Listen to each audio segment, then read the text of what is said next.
Eh, Buenas noches. Soy el doctor Osvaldo Ricardo Rodríguez Vega, médico residente del Hospital Nacional Edgardo Revalletti Martins de la especialidad de neurología. El motivo de la charla de hoy es hablar un poco sobre el estatus epiléptico, reconocer cuáles son los conceptos que se suelen manejar y qué es lo que podemos hacer nosotros cuando nos enfrentemos ante uno de estos eventos, sea un evento familiar, un evento en casa, o qué es lo que podemos hacer por otras personas si es que la encontramos en la calle, en el tránsito.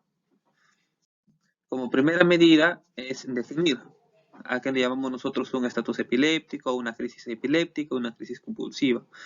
De forma ya consensuada, de forma ya establecida por diversas entes internacionales que son autoridad al momento de hablar de epilepsia, se define a las crisis epilépticas como unos signos o síntomas ocasionados por una descarga anormal, excesiva y simultánea del cerebro.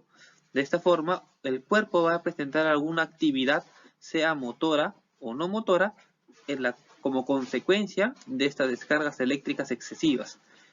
Como típicamente se conoce, las convulsiones suelen ser la característica motora más frecuente o más conocida cuando se trata de crisis epiléptica, aunque puede presentarse de otras maneras. Y mientras que la epilepsia se define como una enfermedad, como un estado en el cual una persona tiene predisposición a tener estas crisis epilépticas. De esta manera se definen estos dos conceptos de crisis epiléptica y de epilepsia, siendo la convulsión un tipo de crisis epiléptica motora bastante conocida por una actividad generalizada, con pérdida de niveles de conciencia, con una postura tónica inicial, es decir, de que todo el cuerpo se pone rígido, todo el cuerpo se pone duro, y después de ello el cuerpo empieza a presentar movimientos clónicos o sacudidas. Habitualmente se autolimitan, sin embargo, esta actividad puede persistir durante mucho tiempo, y a medida de que esta actividad persiste o a medida de que pasan los minutos mientras que el paciente persiste con estos síntomas, se va a denominar un estatus epiléptico. Siendo un estatus epiléptico definido como una condición resultante por la falla de mecanismos que culmina en una crisis epiléptica.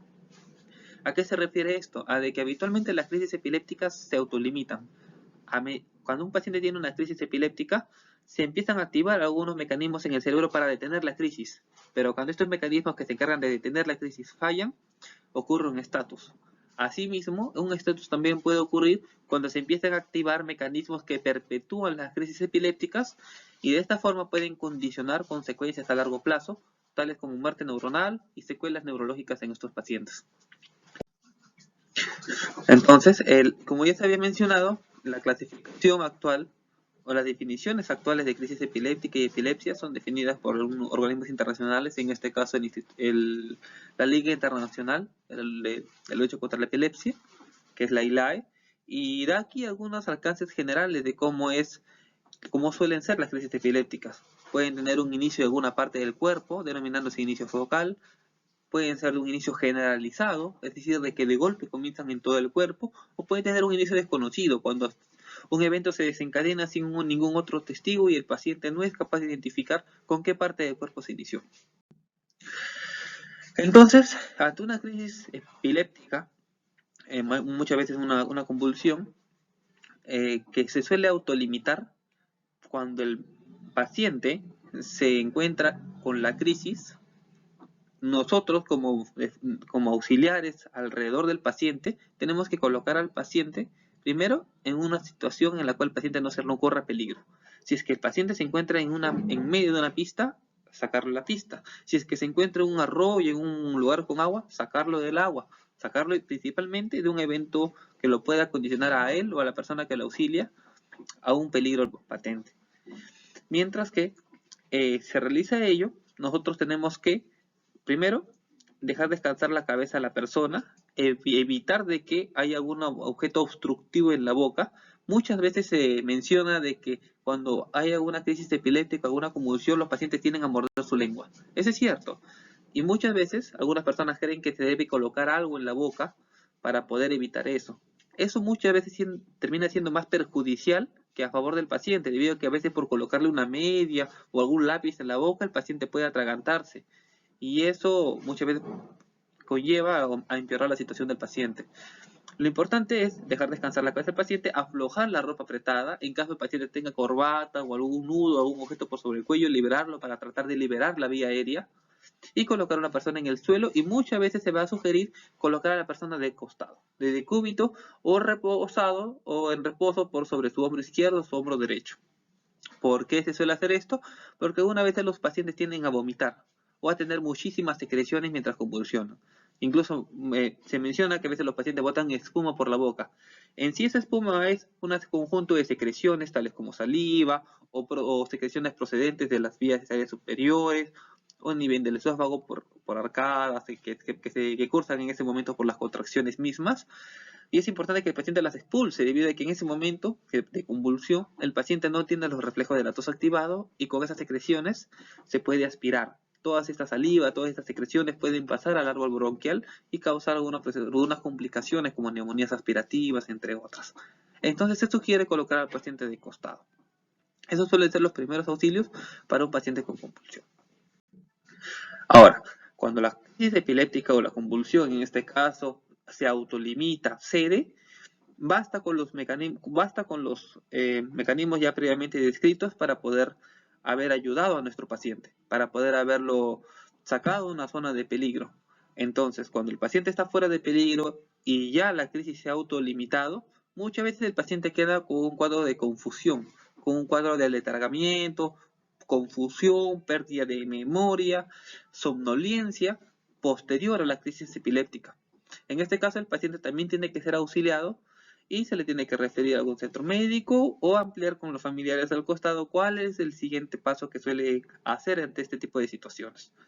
Sin embargo, cuando esto no sucede, cuando el paciente no se recupera de la crisis epiléptica, sino que pasa el tiempo, pasan los minutos y persisten las crisis, persisten y persisten los movimientos y el paciente no despierta, se considera que es un estatus epiléptico. Ahora, el estatus epiléptico se va a definir mediante dos tiempos. El primer tiempo es el tiempo a partir del cual la crisis ya no va a ceder. Hay para un estatus epiléptico, para un tipo de crisis que son las crisis epilépticas convulsivas, a partir de un tiempo determinado que se llama T1, o son 5 minutos para este caso, los pacientes que están teniendo crisis epiléptica más allá de este tiempo ya no van a resolver esto por ellos mismos. La crisis ya no se autolimita, la crisis va a persistir. Entonces, como ya no se va a autolimitar, requieren de que alguien intervenga. Requieren intervención médica, requieren intervención profesional, requieren intervención médica. Este se conoce como el tiempo número 1, T1. Mientras que el tiempo T2 se considera el tiempo a partir del cual el cerebro ya va a empezar a tener algunas consecuencias, producto de la actividad neuronal excesiva, producto de las descargas prolongadas que está teniendo sin ningún tipo de resolución en el cerebro del paciente.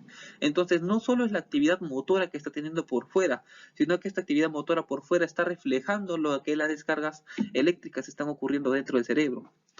Entonces, como es una actividad excesiva, cuando pasa ya más de un tiempo, que en este caso son 30 minutos, puede quedar algunas secuelas, algunas anomalías a nivel encefálico.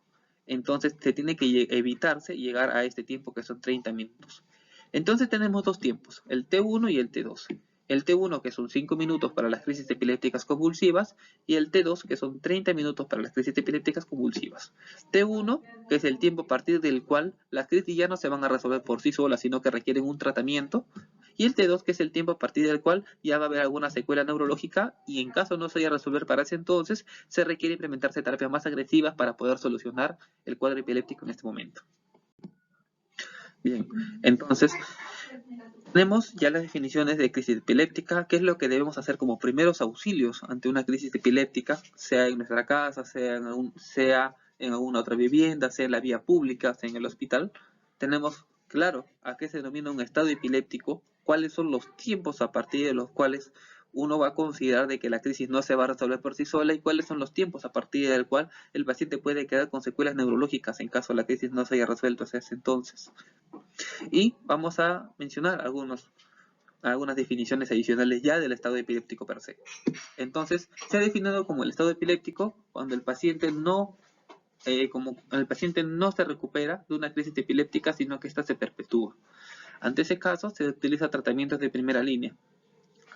Y en este caso suelen ser algunos medicamentos como son el diazepam, el midazolam, el lorazepam, que es un medicamento de uso médico, que sin embargo ha demostrado una gran eficacia para su uso prehospitalario. Es decir, de que para médicos o algún personal no médico, pero sí personal de salud, puede administrarlo ante la emergencia de un estado epiléptico. Es decir, que un paciente que se encuentre en un estado epiléptico y se encuentre centro de algún nivel, centro de algún puesto de salud donde no hay algún médico, sino una licenciada en enfermería o algún personal técnico capacitado en la colocación de vías, se le puede administrar esta medicación en prioridad de intentar detenerlo y ahorrar tiempo que a veces tardan en llegar a algún centro hospitalario.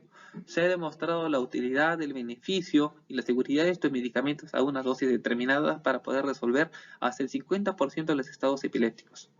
Una vez de que se administra el medicamento, se tiene que esperar un beneficio dentro de los siguientes segundos, o incluso se puede esperar hasta máximo 5 minutos para esperar la resolución del estado epiléptico, la resolución de la crisis epiléptica tras la administración de estos fármacos que se llaman benzodiazepinas.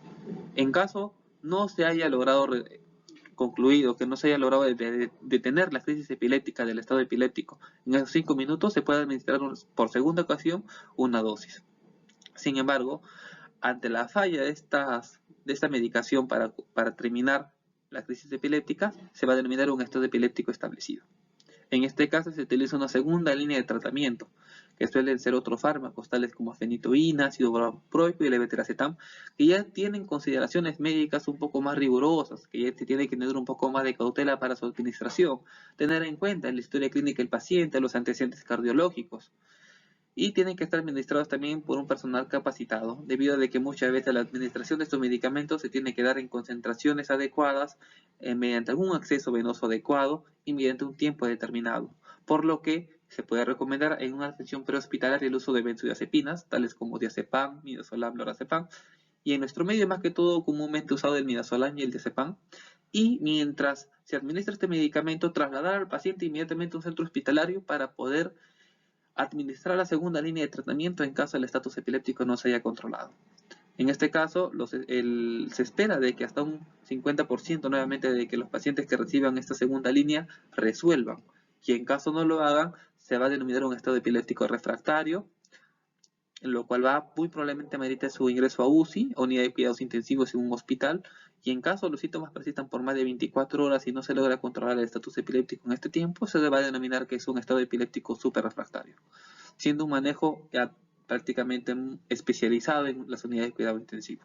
Bien, eso sería de todo por mi parte. Espero haber contribuido a la aclaración de algunas dudas que pudieran haber tenido y de haber dejado en claro cuáles son las definiciones y qué es lo que podemos hacer nosotros cuando nos enfrentamos ante una crisis epiléptica y un estado epiléptico en un ambiente que puede ocurrirnos en cualquier momento del día. Muchísimas gracias. Hasta luego.